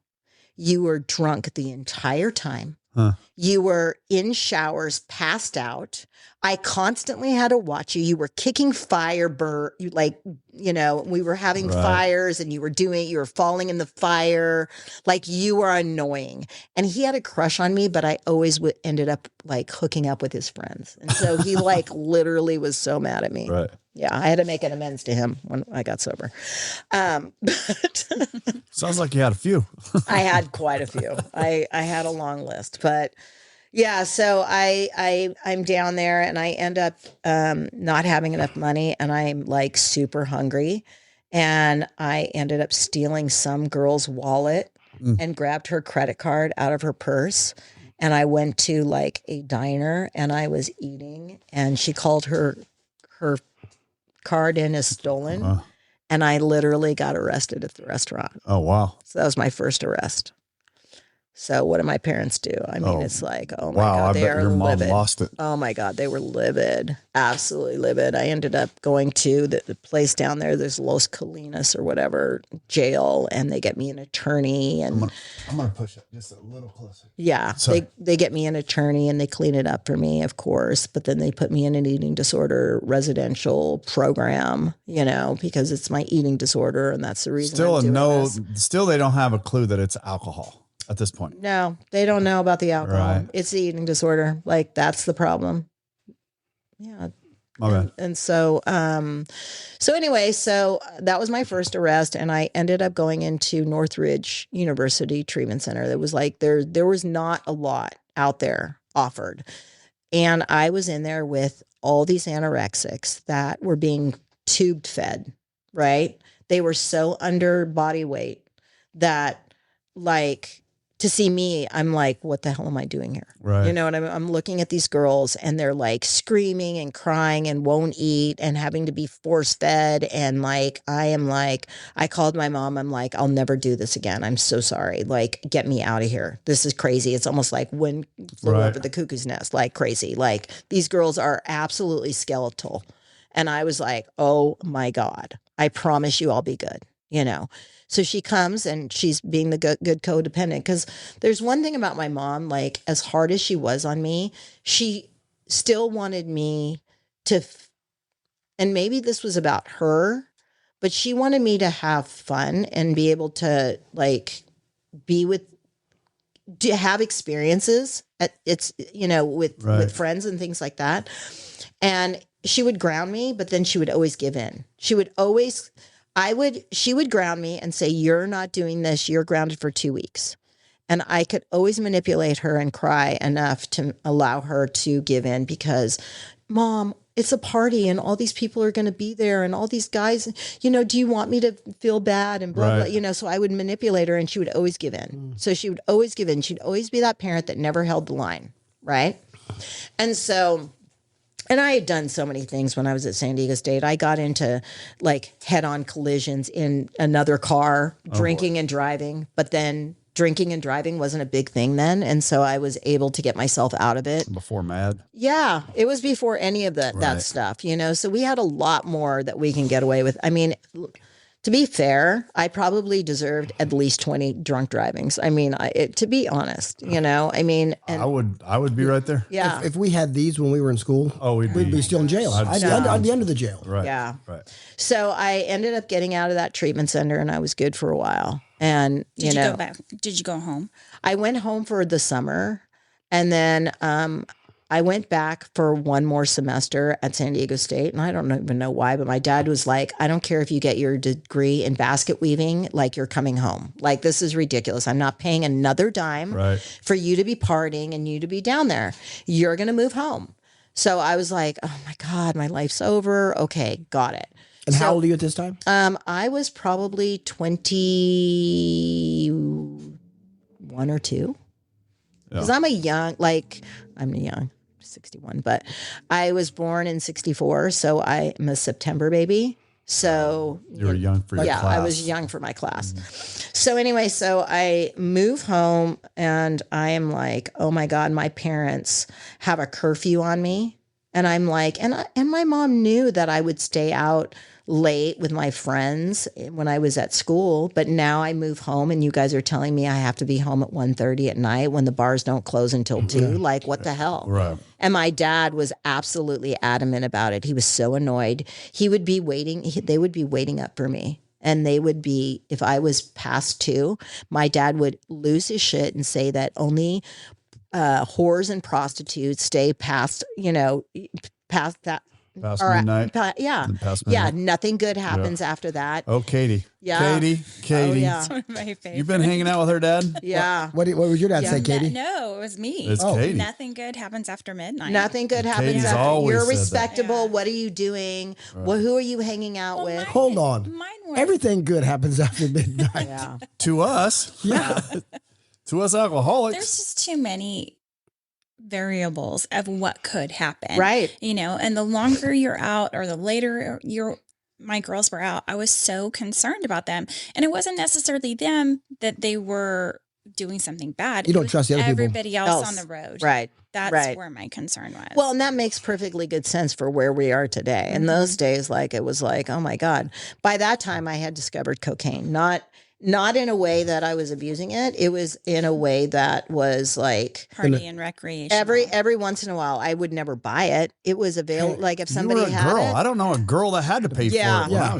Right. Right. And so I would snort cocaine and I was like, oh, wow, this is great because I'm not hungry. Nope. So I don't need to go binge. I could drink more. I could drink all night long. Yeah. Dance all night long. I could drink and I wouldn't have to worry about necessarily purging my alcohol because I don't feel it. I'm awake. Right. Right. So it was like, wow, this stuff's cool. Miracle drug. Yeah. So I would do that and we would be out at clubs or whatever. And then you don't want to be home at nighttime when you are like lit to the lit. gills. No. And I living with my parents and my parents are waiting up and now you're a buzzkill. And I'm like, you know what? This is not going to work, you guys. I'm going to go find a place to live. And I was working for my dad's company at the time. My dad's like, you've sold me on everything you wanted to do in your life. You're going to come work for me as a salesperson. I'm like, okay. So Probably great at it. well, it was, you know what happened? I wasn't given anything. I was literally thrown. It was called a blue book in our industry, in the produce industry. I was given a blue book and they're like, go find some new customers, and I didn't get my first sale for 6 months. But when I did, it felt amazing. Right. And yes, I was good at it because it was all men on the other side. Right. And so there was that manipulation and flirtation going on, that some of them from the old school, like when I would deal with Mississippi or Alabama or those old men, you know, they were like, little lady, I want to talk to a salesman. And I'm like, oh, hi, how can I help you? And they're like, you're no salesman. You know, I want a salesman. I was like, I would start giggling with them and like making them feel funny or whatever, you know, but I was, you know, whatever it was. I mean, I always used everything to my benefit, you know? And so, my friend was coming to visit me from San Diego. And by the way, at this point, I'm like 22 years old, and I find a place to live, and I'm living with a girl that I met at the gym. She was 10 years older than I was. She was a dental hygienist, and boy, could she drink like I could. And I was like, oh my God, this is perfect. Found my perfect person to drink with. We just become best friends. No, exactly. And she owned a condo, and she's like, you can rent a room for me. And I'm like, perfect. How fast can I run out of my parents' house? So I'm out of my parents' house, and that year she's having a Christmas party. And so she invites all her age group friends, and I'm with all my age group friends. And at that Christmas party, the next day she gets a call from a guy and says, oh my God, I really like your roommate. And she comes to me and she says, hey, Concetta, she said, this guy, he would like to take you out. And I was like, well, I'll do lunch, because if I don't like him, I just want to be stuck for an hour, you know, I'll meet him for lunch, whatever. Okay. I don't even remember the guy, right? I was having so much fun. So I meet him for lunch, and I'm like, oh, okay, this guy's not bad or whatever. He's 33. I was 22 at the time. And we meet during the holiday season. It's during like the December time. And he is more of an introvert, and I am like total extrovert, right? Right. And he loved my energy. And I was like, we were never sober. Like I would go and I meet him at his office, and he'd have cocktails. That was when, so they would have a full bar at the office, and we would start there. And then we would be going to all these like Christmas parties for him, for his firm, and all these lawyers and stuff. So I'm around all these older people, and everybody thinks I'm cute and bubbly and all this stuff. And we never had a sober breath together. And within 6 months we were engaged, and my mom is planning this big giant wedding. And Probably thrilled. oh my God, so thrilled. Marrying an attorney. I'm marrying an attorney. Right? How awesome. Everything on the outside looks good. Oh my God. She checked all of her boxes. Oh, we're having this big wedding. And I bet you mom at the time was like, all my hard work is fucking paid off. Oh my God. Look at my dog. Look what I did. Look what I did. Exactly. I'm marrying the man with 2 first names, and he owns a home, and like he's set up, and like his parents were still married, and my parents like that. And like, I loved it because I'm like I'm going to be out for my parents' thumb. Like I am now not going to have to be have to worry about my parents anymore. I'm like, this is awesome. So we end up getting married. We had a very, very lavish wedding. It was 450 people sit down dinner, just so ridiculous. It's had nightmares. No, it was such, I mean, the receiving line was like 3 hours long. I was like, I don't even know these people. Like my parents told me you could have this many people that you can invite. And I'm like, why? And my mom was like, because are your friends going to buy you your china and your silver? They can't afford to buy you anything. Like, this is a business write-off for your father and I, and we're doing this way. And I was like, okay, whatever. Oh boy. Yeah, exactly. So that was interesting. So anyway, we get married, and all of a sudden we're on our honeymoon in Maui. And so you finally got to get to Hawaii. We get to Hawaii. Fucking wrong. Oh my God. We're in Maui at frigging Hana Ranch because my husband at the time was like, oh, Arnold Schwarzenegger and Maria Shriver, this is where they went. It is such a wonderful location. And I'm like bored out of my frigging gourd. Do you know Hana Ranch is so boring? Like you could do 2 days at Hana Ranch, not 7 days. And I'm like, oh my God, I am drinking like a fish. We have our first argument. I want a divorce. I want to leave. Like, I'm over it. Like, you are boring. Like, what the fuck?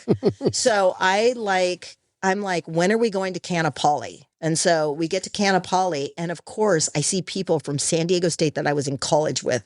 And I'm like, yes, my people. Oh my God, and we end up Ready to party. And then we come home and we live at home, and my girlfriend is still at San Diego State, and she's like, hey, I'm going to come and visit you. Do you think that we can, do you think that you can get some like party favors? Cocaine. I was like, ooh, cocaine. Okay. Powdered accelerants. Yeah. Powder. Party favors. And Dry I'm like, goods, party I've favors. never had to buy it. I've never had to try to do that. So I don't know where to buy cocaine. Here comes the second arrest. Oh my God. I read that one quickly. Oh my God. Not quite. Oh. But it's coming. Anyway. So I go to my dad's shipping, the people that work for my dad at the shipping department. Right. I go, do you know anybody that has any like cocaine or anything? And he's like, no, I don't know anybody that has cocaine. I know somebody that has crank. Heck yeah, come on. And I'm like, oh my God, what's crank? Exactly. I have no idea. Right. And so he goes, Cocaine on steroids. Yeah. I like where this is going. Yeah. So he's like telling me about what crank is. I go, oh, okay, sure. So can I have some of that? And so he's like, yeah, no problem. So I get that. My head just burned just thinking about it. I love it. So I get that. And me and my friend comes to town, and her and I are going out, and like, we're doing a line of crank that literally I was up for 4 days on. That's right. I was like, You saved money. I'm like, oh my God, this burns like shit. Burns like what the heck is going on? But okay. But once you got past that, what'd you think? Oh my God, I was like in heaven. Come on. And then, I was then like the in post drip a little bit. the burn. Oh my God, it was so burny, and it was just like, wow. But I was going to almost, I know. No, I'm not. Under the blood of Jesus, it goes. Leave it alone. I was kind of aggravated because I really did want to go to sleep, and I was like, no. oh my God, I could not for 4 days. I was literally. So you up. might as well drink and have fun. No, drink and have fun, and because I'm a good exerciser, I had a stairmaster. I had a stairmaster at my house, and I was like this. Oh yeah. Like my husband's asleep, can't figure out what's going on. No, my husband can't figure out what's going on with me. But I'm like, he wasn't doing these. No. powdered He accelerants at all. comes out. She's just sweating and going. No, I was like cleaning. Heck And I was yeah. like, oh my Toothbrush God. is out. Oh my God. I said, this is really kind of like some great stuff. And I had to be at work every morning at 6 a.m., which meant I had to drive to Kimberlina. You know where Kimberlina is. So I lived like 45 minutes away. So I had to leave and I had to be there because we had a 6 a.m. meeting every morning. And so I am like, oh my God, this is kind of great. I'll just have a little line. Yeah. A little Right? more. Little bump. I won't little have to pickup, worry about eating. Little bump. I don't have to worry about ever eating. Nope. Right. So therefore, Stay my hydrated. eating disorder is gone. Right. No eating disorder anymore. Your weight's on And- point. Oh, my weight is awesome. Mom's proud. Mom is proud. I am like super good, super tight. And look, since I'm not sleeping, look how much more time I have to get shit done. Yeah. So I do that for a little bit, but then I don't. But after it runs out, I don't get any more. Right. Like I don't buy anymore, and I'm like, okay, no problem.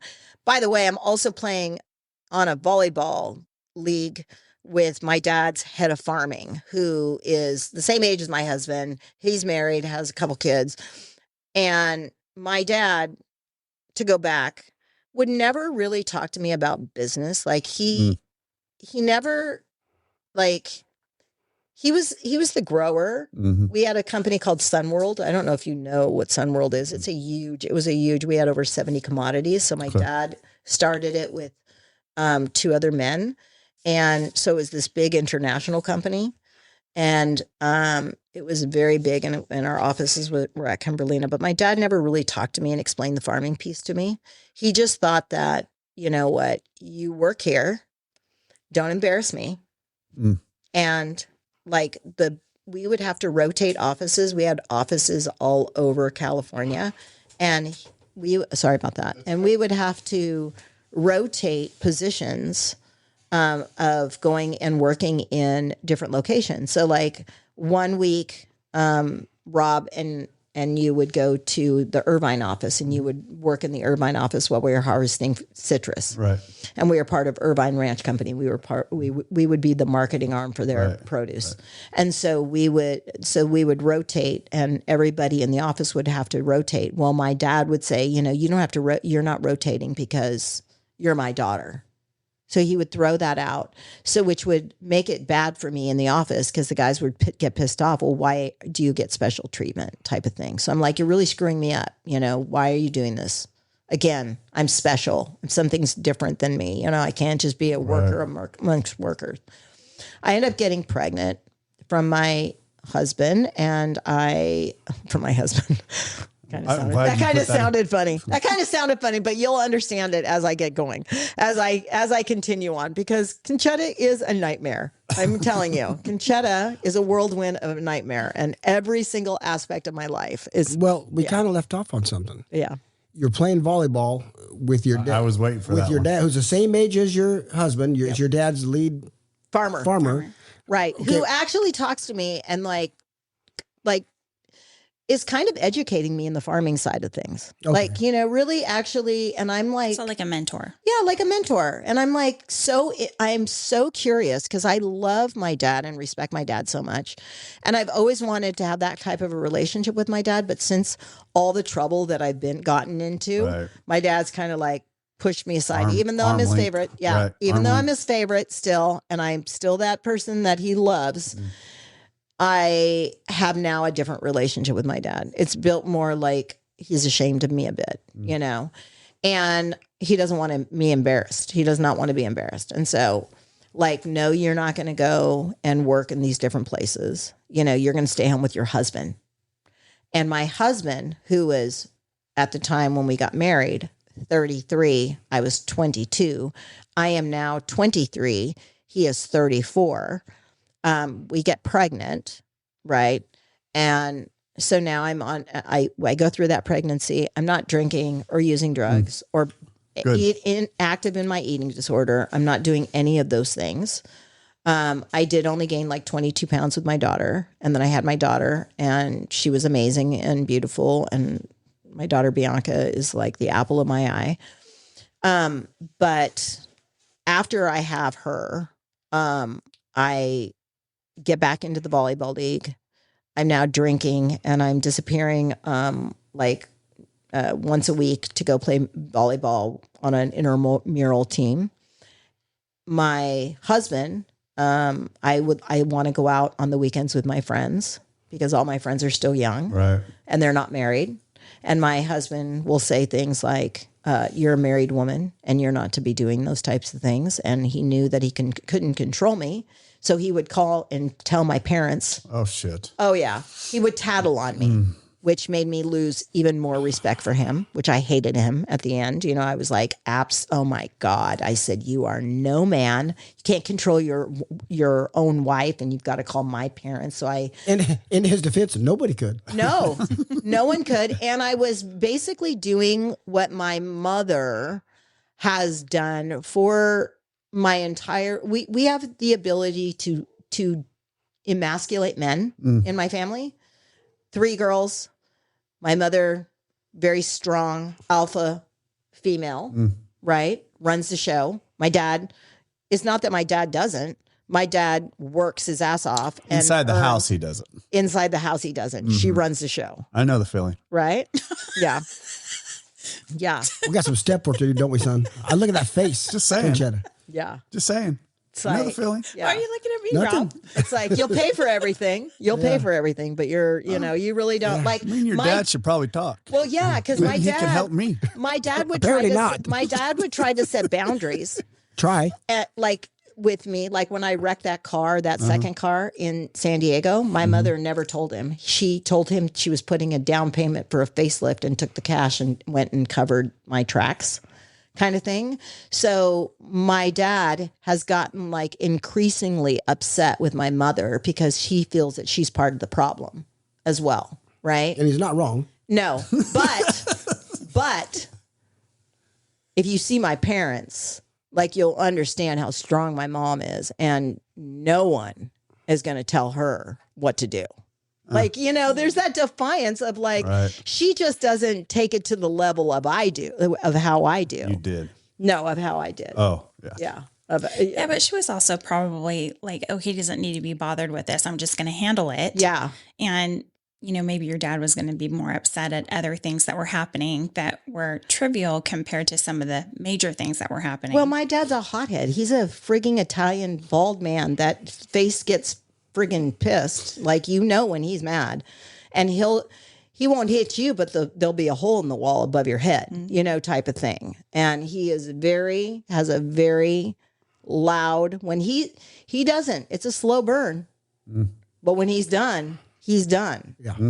Ladders go flying. Oh, it's just like, holy crap. He scares the shit out of you. Ladders go flying. Yeah, he's scary. He's a scary dude. 2 weeks ago. He's a scary dude. He scared every single boyfriend. No guy, everybody was intimidated when they came to my dad. So after you had your daughter, were you still working for your father? I was still working for my father. Did it calm you down at all? It did for a minute. I think the first maybe 6 months. But then I was like, my alcoholism started kicking in. I was unhappy at home. I didn't like my husband at all. I didn't have any respect for him, for sure. When she was about 2, I started having an affair. And I had multiple affairs. He and I developed not just an affair, but it was a love. I was in love with that man. I thought that I was going to end up with that man. Was he married? He was married. He was married and had kids. And, you know, we made sure that our families were doing everything together. You know, I was at his house with his wife, and they were at my house with my husband. You know, we were on skiing vacations, and we were having this affair. Right. It was just terrible. I end up getting pregnant with his baby. Well, I end up getting pregnant, and I don't know if it's my husband's or his. So I end up having to have an abortion because I don't know. You're worried. I'm worried. Yeah. Like, oh my God. Yeah, I know how much time. No, you're good. I'm so sorry. I'm like, oh my God.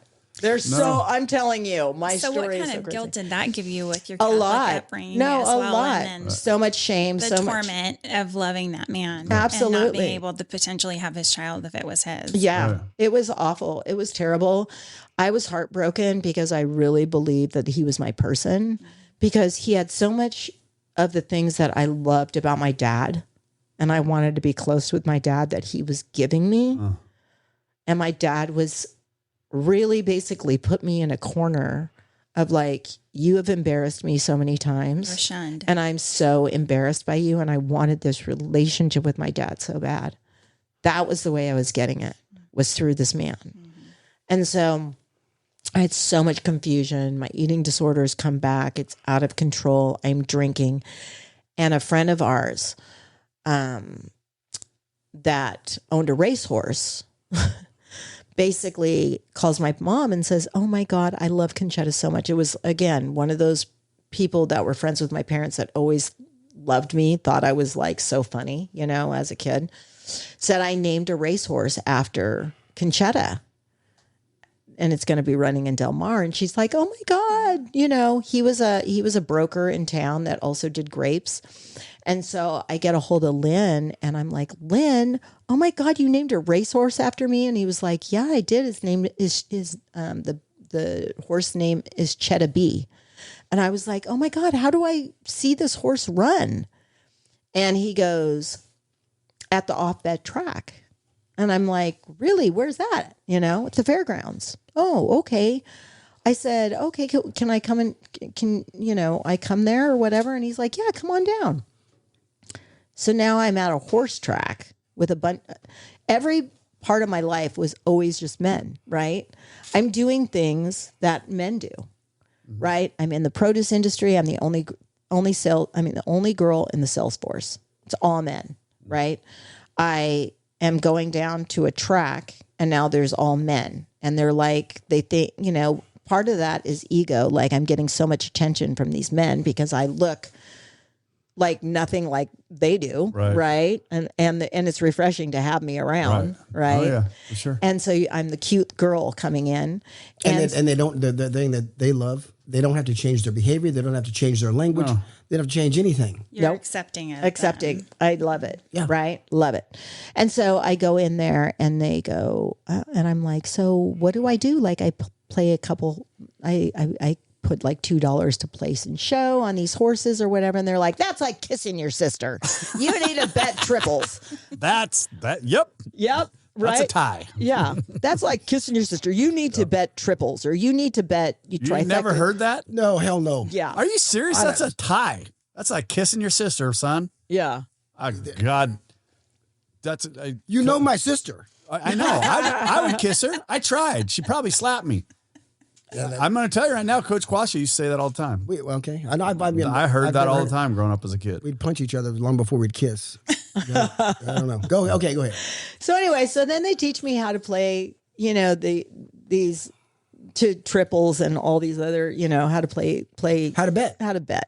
And so I end up putting, I don't know, $6 or $8 on a triple. Mm-hmm. And I bet Desert Storm. It was right when like all of that. And I was picking the horses' names based on the horses' names. Like I was like, oh, that's a cute one. Okay. Anyway, they were complete lawn shocks, but it hits. Right. And I get like $3,300 on a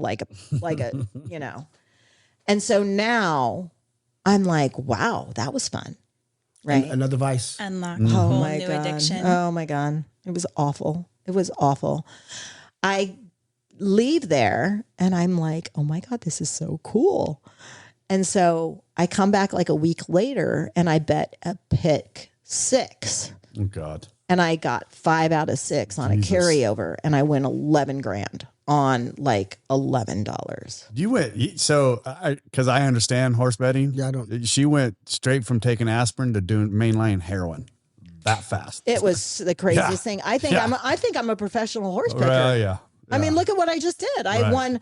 You were hooked. I was hooked. And by the way, I'm also a compulsive spender, right? Anyway. And it's not like you've ever been told no. No, I've never been told no. Right. And my husband, I had a $10,000 credit card bill, right? That was like at 10 grand. And so I'm now like paying off the credit card bill going, look at what I just did. Look what I did. No, look at what I did. I'm such a good girl. Right. I'm such a good girl. Hey, I'm going to do something right now that I don't want to do, but I'm going to because I want to hear the rest of the story. I'm going to break this episode because there's still a lot here to go. Oh, yeah. There's still a lot here to go, and I want to record another episode with her. So I am going to break this. I don't normally do this, but I am going to break this for this purpose because I don't want this to go 3.5, 4 hours, right? I don't.